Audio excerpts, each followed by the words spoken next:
Magandang gabi! Share ko na naman itong vlog ni Maharlika Boljaquera about sa pasabog niya sa nalalaman niya galing sa puting ahas niya yung about sa PCSO na weekly daw ang delivery kay Lisa Smugs doon sa bahay ni Lisa Smugs. At alam niyo ba na si Lisa Aranita Marcos daw ay pumuslit. Andoon daw ngayon sa Germany, sabi ni Maharlika. Bit-bit ng maraming luggage. Dala daw ng maraming pera na idideposito doon sa Germany sa kanilang offshore account. Yan ang sabi ni Maharlika. Anyway, pakinggan nyo itong mga pasabog ni Maharlika para malalaman ninyo at magigising yung mga tulog nyong sikmora, tulog nyong kaluluwa, yung ibang nagtulog-tulugan na nagtanga-tangahan pa rin na hindi gustong malaman ang katotohanan. Well, listen to this. Ang PCSO. Okay? Dahil, ano ba bang title natin? At pag-uusapan din natin ang tamang hinala ni Liza kay sa mga Duterte. Alright, Miss Sita Sanchez, you're there. Okay, bago natin, mga palangga, bago natin boljakin ng bonggang-bongga si Mel Robles na kasabwat ni Lisa Smugs dyan sa pangungulimbat o pagnanakaw ng pera ninyo ay mayroong nagpadala sa ating sulat actually na isang lotto teller. Okay, isang lotto teller. Okay? Okay daw pa share ang alindog ng lola nyo today. Sabi ng ating, pinrint ko, galing po ito sa email ko. Mabuhay, Miss Maharlika. Nais ko lang pong magbigay sa inyo ng sentimiento at sa loobin ko patungkol dito sa PCSO. Ako po ay isang lotto teller. Ngunit ako po ay mapalad dahil hindi ko ako namamasukan. Okay, lotto teller and their owner also, no? Ang aking pong ina ay isang retiradong blank. Okay, kailangan din natin sabihin kung saan ahensya. Baka kasi tugisin ni Lisa Smugs at ipagurgur itong mga lotto owners. Tama. Okay? Na nag-lotto owners yung mga nagsusumbong sa atin. Alright? Yung mga, may mga outlet, lotto outlet, kung saan nagre-renta yung mga yan. Sabi niya, ako po ay mapalad dahil hindi po ako namasukan ng aking pong ina, isang retiradong dadada mula sa isang dadada. Okay? Siya po ay nagkaroon ng interes sa negosyo. Okay? Dahil sa kanyang kakilalang empleyado sa nasabing ahensya. Okay? Dito sa PCSO. May kakilala siya sa PCSO, nainganyo siya, baka naman. Sabi nga nun, gusto mo magtayo ng lotto outlet kasi maganda ang kitaan, ganyan. Tapos ang sabi ng sender natin, ang masasabi ko lamang po, kami ay nabudol ni Bongbong Marcos. Wow! Ganon. Totoo talaga ang budol. Bongbong Marcos. Kami po grabe po ang pahirap nila sa mga ahente at lotto owners. Maging sa mga kagaya ko po na lotto teller. Namamasukan man po o hindi, lahat po kami ay nahihirapan sa demands ng PCSO. Ngunit, ang komisyon na binibigay nila sa amin ay kakarampot lamang at ito po ay may tinatawag na commission tax. Maybe you know this. Kakarampot na lamang po na 6% may bawas pa. Mga buwakaw po talaga ang nasa PCSO ngayon. Taliwas sa inaakala ng karamihan na kapag ikaw ay isang lotto owner, ikaw ay giginhawa sa buhay. Actually, ganun din yung understanding ko eh. Na kapag outlet ka, may pera ka, di ba? Kasi ikaw may-ari. Pero sabi niya, mga walang puso po ang mga taga-PCSO at karamihan po sa kanila ay mga mayayabang Mga buwakaw. Hambog at tatamad-tamad pa sa isang branch office namin doon sa aming lalawigan. Pakiramdam ko ay nagagamit lamang talaga ang mga lotto outlet upang maging gatasan ng limpak-limpak na salapi para sa mga pansariling interes. Hindi mo pakiramdam ito, kabayan. Ito ay totoong nangyayari. Ito yung pag-uusapan natin. Sabi niya, pakiramdam daw niya ay limpak-limpak na salapi para sa mga pansariling interes ng mga nakakataas. Yes, limpak-limpak na salapi ang tinatransact ngayon ni Liza Smag sa Europa. Baka nag-deposito na sa kanyang Swiss account. Kasi chinek ko ang kanyang Facebook page. Bilang isang first lady na ahas, dapat nakikita mo yung activity ng kanyang ginagawa sa lipunang ginagalawan natin as first ahas. Pero ang pinaka-recent niyang picture na nag-meeting siya, I think September 21, that's my birthday. At puro ang mga post is walang picture niya. Walang meeting, puro anik-anik lang. Mamaya pag-usapan natin yan. Dahil abala si Liza ngayon sa pag-secure ng pera ng bayan.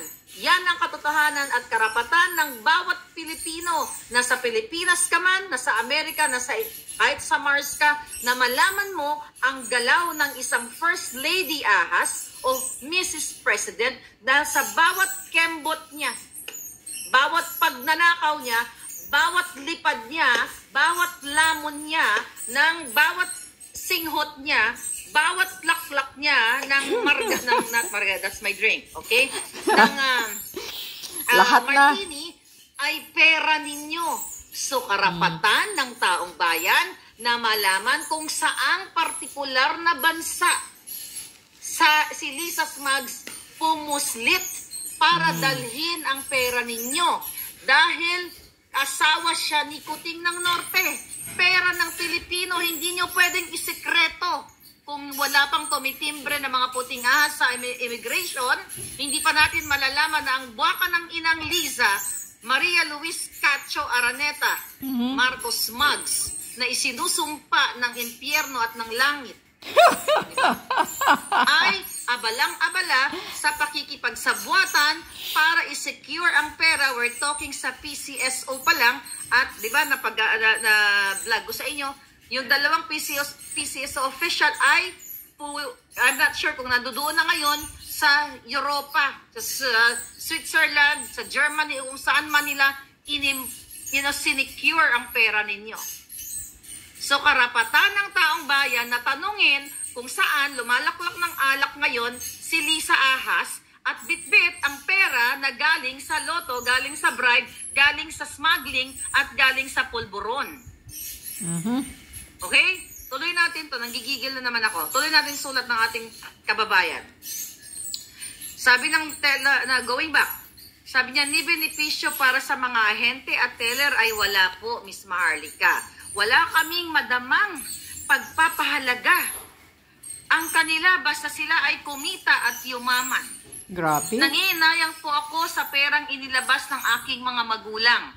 Mag-iisang taon na po ang aming lotto outlet. Ngunit sa nangyayaring digitalization, mukhang ayaw na po ng PCSO na sila'y may mga kahati para kahati pa dahil sa mga ganid sila sa salapi. Ang digitalization na pinopropose o pinangako ni Budol-Budol, ni Kuting, ay i-digitalize nila ang pagnanakaw. Ganun. Sabi dito, sulat pa rin. Ako po ay may mga nakarating na kwento na ubod po talaga. Sabi niya, ang hirap manghingi sa ahensya ng cash assistance para sa tulong medikal. Pero, well, totoo yan. Kahit ako mismo, di ba, inilapit ko nga yung kanilang loyalista. Last year pa. Diyan sa gobyernong yan, si Nanay Rosita, may binigay pa mga ginayupak na yan. Imagine nyo, ginamit pa ni Bongbong Kuting sa kanyang vlog. In-interview pa si Nanay Rosita, pero ni piso na kahit galing sa bulsa mo, Bongbong Pulburon at Liza Pulburon. My God, hindi kayo nagbigay. Mabuti pa ang isang fair Lady Maharlika na hindi nagnakaw sa pera ng bayan. You have to know, ay pinuntahan natin yan sa Tondo dahil ni isa sa inyong mga jindot kayo, walang tumulong. Ginamit nyo pa yung matanda. Kaya totoo tong kwento na mahirap humingi ng tulong medikal sa PCSO, sa DSWD dahil pahirapan. Wiset. Okay, sabi ni letter sender, pera ng masang Pilipino nagbabakasakali. Sabi niya, sa hirap ng buhay, mga ahenteng namumuhunan ng malaking halaga, mga teller na ang haba-haba ng oras, halos nakatali na sa outlet dahil sa kota at kung ano-ano pa. Sana po ay mabuwag na ang loto sa Pilipinas dahil wala po itong dulot na maganda kung hindi pasakit lamang sa mga taong naloko at naloloko pa ng PCSO. True, right? So, mga kababayan, sulat yan random. I don't know this person, okay? Kailangan ninyong malaman. Ngayon, mga kababayan, so sabi sa atin, ito pa, another mga taong mga puting ahas sa paligid nila, na mga naka-witness, witness ito mismo, right? Na pinapahatid ni Mel Robles, General Manager ng PCSO, ang limpak-limpak na salapi sa bahay ni Maria Luis Cacho Araneta Marcos, aka Smuggler, aka Pulburon, ano pa ba, aka what else, Hoarder, lahat na, right? So ngayon mga kababayan, dinideliver weekly. So yung mga panalo ni yung mga nanalo sa loto, si Lisa. Si Lisa pala ang nanalo sa loto. Ganon? Si Menro, si Taning, lahat sila. Sabi nila lugi at daw. ngayon, mga kababayan, nag-aaway-away na nga sila. Okay, dahil yung isang PCSO chairperson ay sinisira, ito si Junie Kua, dapat masalita ito. Okay? PCSO chairperson also ay nag-aaway-away na sila dahil dito sa pera ninyo to pera ito ng mananaya na supposedly ang mandato ng PCSO. Siyempre, kung talagang totoong may nananalo, ibigay dun sa mga nananalo, pero yung perang nandiyan dyan, may budget pa yan, ay ibigay doon sa tulong medikal, tulong sa mga eskwelahan at kung ano-ano pang mga tulong dapat para sa Pilipino, pero hindi. Kaya kayo nagpapakahirap dyan sa kapitila, kakasay ng form na hindi naman kayo natutulungan ng PCSO kasi ang pera ng mananaya, well, pera nyo rin yan. Kayo yung tumataya o tumaasa kayo sa loto na manalo kayo pero diretso sa Forbes Park. At ngayon, ang buwaka ng inang First Lady ahas ninyo nasa Europa. Grabe. Pasikreto. Tumakas, pumuslit. Wow. Para ihatid ang pera doon.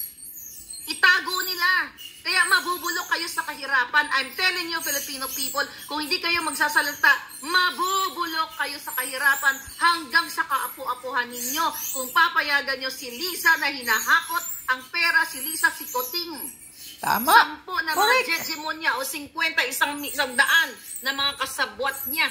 Tuloy-tuloy ang kahirapan. Kawawa ang Pilipino. Mismo sila nag-aaway-away. I'm talking PCSO pa lang to. Wow. Pag pumunta na naman tayo sa kasama yon. Pag pumunta na naman tayo sa sektor ng agrikultura ni Kuting, mas lalo, wala pa yung confidential fund ni Kuting. Okay? Binulsa na. Na tinatago din ni Liza Smugs. Oh. Yan yung na-highlight nila si Sarah about confidential fund. Utos ni Liza Smugs yan. I'm telling you, utos ni Lisa Smugs. Binabayaran ni Lisa ang mga tumitira ngayon kay Sarah. Yan ang katotohanan. Later on, malalaman ninyo ang mga ang pinaka kwento kung bakit si Sarah ngayon ay talagang hina-highlight sa mainstream media. Bayad ni Lisa yan. Magkasabot sila ni Tambaluslos. Kaya nga sabi ko nga kay Sarah, wala naman akong karapatan magsabi, pero, I can say here. Alam na ni Sarah na buwisit sa kanya si Lisa. Pero hindi ko alam bakit nakikipagplastikan pa siya. It's up to you, Sarah. And yan, ngayon, inaano ka nila. Kaya nga. You know? Alam niyo sinisiraan naman, na siya. yung campaign. Sabi ko, pag nagtakbo si Sara at saka si Kuting, kay Kuting ako, di ba? Pangalawang choice na si Sara, pero ngayon, tignan niyo ginagawa. Bakit itong confidential fund ni Sara na 125 million, nag-vlog na ako dyan eh. Bakit hindi nitong, bakit ang mainstream media, ito lang ang tanong ko, Palangga. Bakit ang mainstream media, si Sara ang binuboljak, bakit hindi kasama si Bongbong? Correct.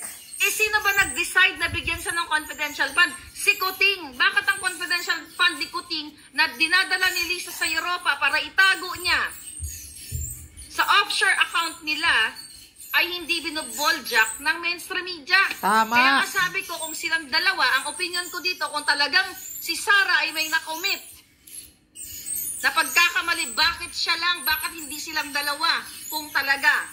Actually, hindi ko masyado tinututukan yan. Kasi may mga nagtatang, you know what? Ang utak niyan ay si Lisa Ahas Mags. Sila ni Tambalostos, boljakin ang boljakin si Sara. You know why? Kasi bumaba ang trust rating ni Kuting. Dahil nga sa nangyayari ngayon. So, takot sila kay Sara. Kaya nga, pag natanggal nga naman si Sara at nag-speak up kay, si Bongbong Kuting, pag natanggal nga naman, di ba, sino bang papalit kundi si Sara? Di ba, wala tayong choice. Wala kayong choice kundi Sara. Kaya tinitira ni Lisa at ni Tambalos no si Sara ngayon. Yan yung catch nan. Exactly. My Patibong goodness. lang yun. Kaya sabi ko, kung patas ang mainstream media, tirahin si Sara at si Bongbong. Correct. Bakit hindi na tinitira si Bongbong? Sino ba buwan ka nang ilang nag-decide sa confidential fund na yun? Hindi ba si Bongbong Marcos? Punteryahin niya yung ulo. Tama. Hindi naman nag-decision, di ba, si Sara? Ngayon, kung pareho sila, na nag-connive sila, whatsoever, bakit, my question is, bakit si Sara lang? Open your mind. Hindi ko, apabor ako kay Sara, no. Ang opinion ko dyan, ang natural opinion, facts to, mga Palangga.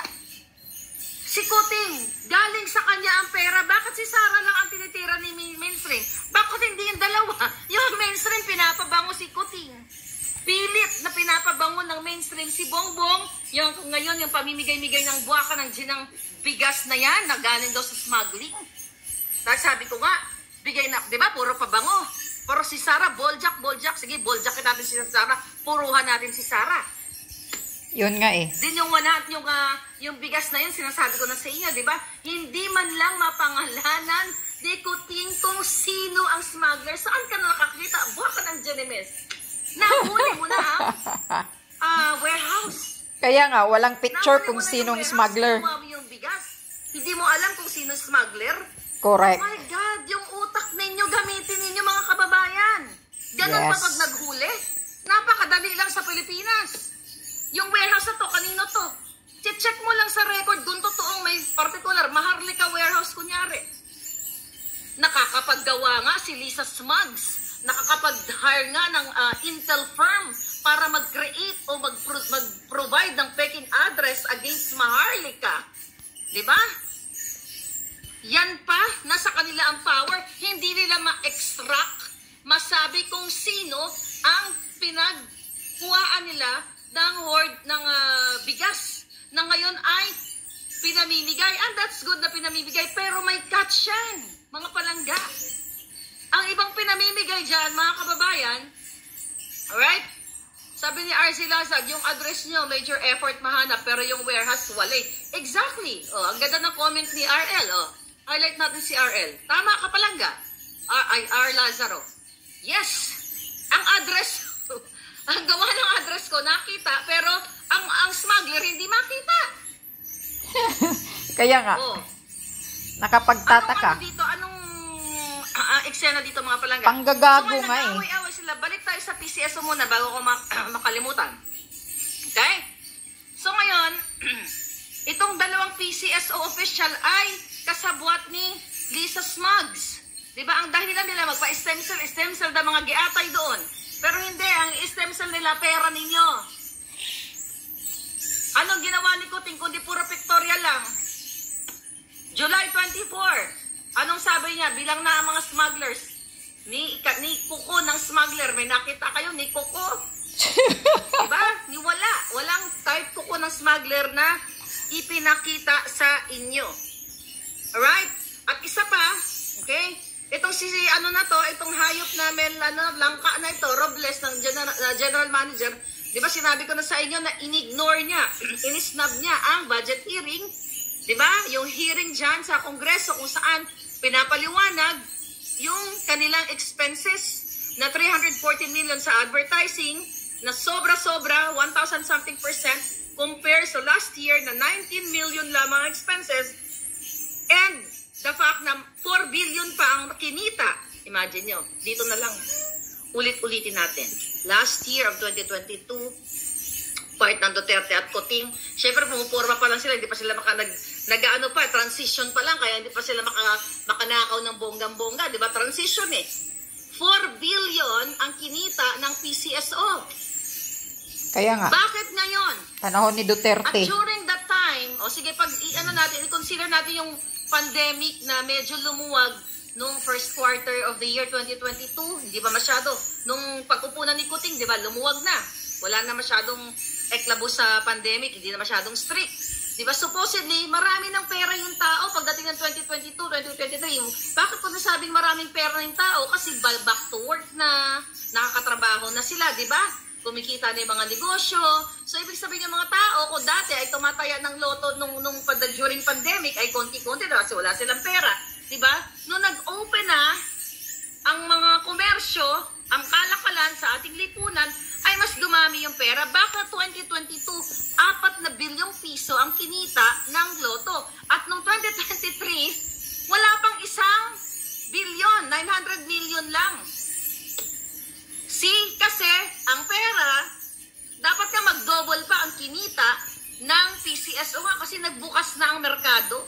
Kaya nga. Kaya hindi man lang natapatan yung 4 billion in 2022 kasi na-shoot doon sa dinideliver, okay? Sa bulsa ni Lisa. Ni Mel Robles sa bahay ni Lisa sa Nara Street. Nakita ko yung bahay niyan. Hindi ako napasok sa bahay, pero nakita ko ang bahay nila doon. Okay? Nadaanan ko lang. Ngayon, mga kaibabayan, so nasaan ang pera? Ayun, nasa Europa. Itinago ng Bureau of Immigration ang pagpuslit ni Lisa Araneta Marcos, pagpuslit sa Europa. Ano ang mission niya? Pwede ka naman pumunta ng Europe or wherever. At sasabihin mo, gusto ko lang mag-relax, gusto ko lang mag-tequila, ay mag-martini, gusto ko mag-laklak ng alak. Diba? Pwede naman yun. Kasi meron ka naman kalayaan na mag-laklak at magsingot. Pero bakit itinatago sa inyo mamamayang Pilipino? Yes. Think twice. Sabihin nyo, whether galit kayo sa akin, whether kayo ay pula, puti o pink, bakit hindi sinasabi sa inyo na si Lisa ay umalis? Tama. Declare dapat. Bakit hindi binabalita ng mainstream media? Bakit nakagagaling lang ito sa mga puting ahas from Bureau of Immigration at sa mga taong nakapaligid sa kanila? Ano yung intensyon? Para hindi nila malaman, hindi nyo malaman, siyempre na mayroon silang transaksyon. Kaya pag kung talagang bukas at ang intensyon ni Bongbong Marcos, puting ahas aka Polboronic at si Liza Ahas Mugs, ang intensyon ay pabangunin ang Pilipinas, napakadaling i-disclose ang iyong mga travel. Pwede mong sabihin, nagpapahinga lang sa First Lady kasi exhausted siya sa pagbibigay ng tulong sa mga Pilipino. Exhausted siya sa mga projects niya. Kasi tapos nakikita mo yung mga tao, bonggang-bongga. Ang dami yan na-create, kunyari, ng mga livelihood programs. Yung mga magsasaka, lahat, you know what I mean? Good projects. Maintindihan mo. As a Filipina, sabi mo, it's okay, you need to relax, darling. Pero bakit siya, tinatago niya yung hindi siya nagre-relax doon. Okay? Nagmamadali silang taguin ang pera ninyo. Alam yan ng mga taong nasa paligid. Alam ko nga Now, alam niya na. Hindi alam din ni Senator Amy yan. Why? Recently, 4 days ago, napanood ko yung interview kay Senator Amy. Na sinasabi niya, tungkol dito sa DA kasi collaborated natin. Dahil lahat nito ang puno ng ulo, ang ulo dito ay lahat si Lisa at si Bongbong. Okay? Ang sinasabi ni Amy tungkol sa pag-import ng bigas, di ba? Ay, sabi niya, magagalit si Apple Akay niyan. Ako, mumultuhin tayo, ganito, ganyan. At hindi papayag si Bongbong na mag-import tayo. Eh, bakit pumapayag si Bongbong? Senator Amy, bakit mo ba boljak ng diretso itong hipag mo na pulburon? Alam na alam mo naman yan. Kaya sabi ni Senator Amy, tinanong siya ng reporter. Sabi niya, sabi pa niya, hindi dapat tayo nag-i-import. Kasi yan ang bigas, yan ang importante. Yan ang buhay ng Pilipino, which is true.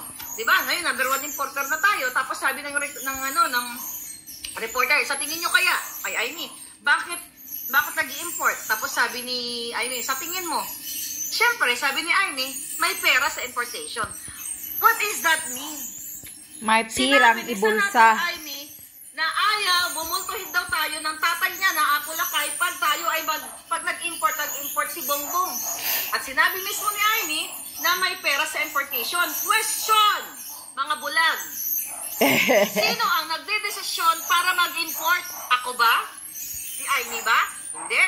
Si Bongbong dahil siya presidente at aside from that, siya ay secretary ng Department of Agriculture.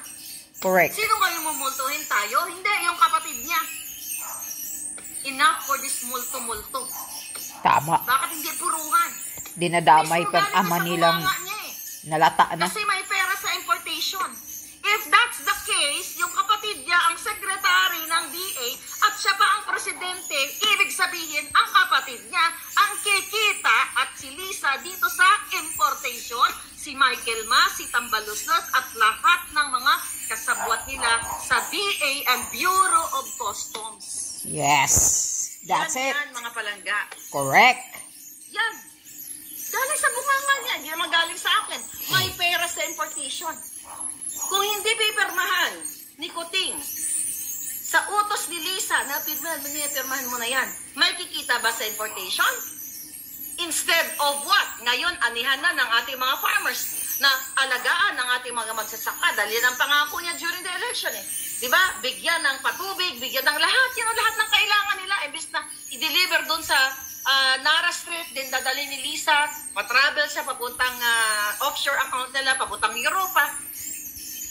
Sino ngayon ang nagpe-fake news dito? Sino ngayon ang nagmamahal sa bayan dito? So dapat ko bang purihin? So hindi tayo magsasalita? Kahit mismo sinabi ng kanyang kapatid na kumikita sila sa importation. Bobo ka na lang talaga kung hindi pa naaarok ng utak mo kung sino ang kumikita sa DA. Correct. Daming bobo. Hindi man sabihin ni Amy na ang kumikita sa Department of Agriculture sa importation ay ang kapatid niya, ang hipag niya, ang pamilya nila, at 10 na mga jejemon na kasabwat nila. Dahil ulit-ulitin ko, isaksak ko sa mga jutak ninyo na ang DA Secretary si Bongbong Marcos, kaya ayaw niyong umalis dyan dahil si Lisa ang may gusto niyan. Mismo sinabi ni Lisa sa akin during the campaign, let's push Duterte para i-appoint ang kanyang asawa dahil hindi naman makaka-apekto sa electoral protest. Pupush pa ni Lisa na sabihin kay Duterte na tanggalin na ang Smart Magic. Ayan, ito na naman. Smartmatic sa atin, pero tignan mo, nakipagsabuatan, nakipag-alyansa si Lisa dahil siya ang ulo ng kademonyohan ng lahat ng nangyayari sa Pilipinas. Yan, mga kababayan. Ngayon, kung hindi kayang arukin ng utak ninyo na sila ang kumikita sa smuggling business at sila ang pinuno, ay jutang ginimes na buhay pa kayo sa mundong ito na hindi gumagana ang mga jutak nyo. Okay. Hanggang dyan na lang. Okay? Kasi mahaba yung talagang tama yung mga pinagsasabi ni Maharlika. Naniniwala talaga ako sa mga sinasabi ni Maharlika. Kaya kayo, nagtulog-tulugan, gising kayo. Hindi nyo na-realize na ang pira ng taong bayan ay pira na ninanakaw nila ng mga politiko. Binubulsa. May naririnig pa ako. Ewan ko kung totoo. May nagsasabi sa akin, nagmi-message sa akin, na si Lisa Smugs daw, may may sakit na hindi na daw magagamot. Kaya siguro pumunta din sa Germany, sa Europa, doon siya magpapagamot. Kaya bitbit ng limpak-limpak daw na salapi, sabi sa puting ahas ni Maharlika. Mayroon na daw sakit ni Lisa Smugs daw, sabi nung kaibigan kong nag-message sa akin, na hindi na daw magamot. Baka dyan ka na matigok, Lisa. Kaya kahit gaano man yan kalimpak, kung gaano man yan kadami yung perang binitbit mo dyan, hindi ka matutulungan ng pera. Pag ikay may sakit na, matitigok ka na lang padahan-dahan. Kala siguro ninyo, pag marami kayong pera, hindi kayo matitigok sa sakit ninyo? Hindi kayo maisalba ng pera ninyo, mga hinayupak kayo. Mabuti pa, inaayos nyo ang lahat, tinutulong nyo, binigay nyong tulong yung pera na yan ng mga ninakaw ninyo, sabi ni Maharlika, para naman matutulungan ng mga taong bayan. Yan ang gusto ng mga Pilipino, ng mga politiko talaga. Na gusto nila, tuloy-tuloy, marami ang mahihirap, na humihingi ng tulong sa gobyerno, dahil yun ang ginagamit nila in time of, pagdating ng eleksyon. Yan ang madali nilang mauutok. Kasi, bibigyan lang nila ng tulong, katulad ng ginagawa ni Kuting nung nakaraang araw, bigay-bigay kunyari, pabuhat-buhat ng 5 kilong bigas, kung saan namimigay yun, sa Leyte ba yun? Buhat ng 5 kilong bigas, pero yung photographer nakapalibot, 10 photographer bit-bit. Ano yun? Photo ops? Huwag nyo nang lukuhin, BBM yung taong bayan. Kaya kayo dyan, na binibigyan kayo ng bigas, tanggapin nyo yung bigas. Tapos duraan nyo yung mukha ni BBM. Yun. Kasi ang akala niya, yun ang gusto nila. Na patuloy, maraming mga mahihirap. Kasi pag binigyan-bigyan na kayo ng mga ganito, 5 kilong bigas, 5 latang sardinas, masaya na kayo. Yun ang komplemento para sa mga mahihirap. Kaya ayaw nilang tumulong ng long term na maayos ang kabuhayan ng mga mamamayan dahil wala na silang mauto eh. Whereas kung marami yung mga mahihirap, madaling utuin. Bigay-bigayan lang ng 1,000, bigayan ng 5 kilo, pabuhat-buhat, pero ang nakapalibot, 10 photographer. Yan ang mukhang mga, nako, pauuto pa kayo. Kayo din naman ang naghihirap dyan. Ay, nako.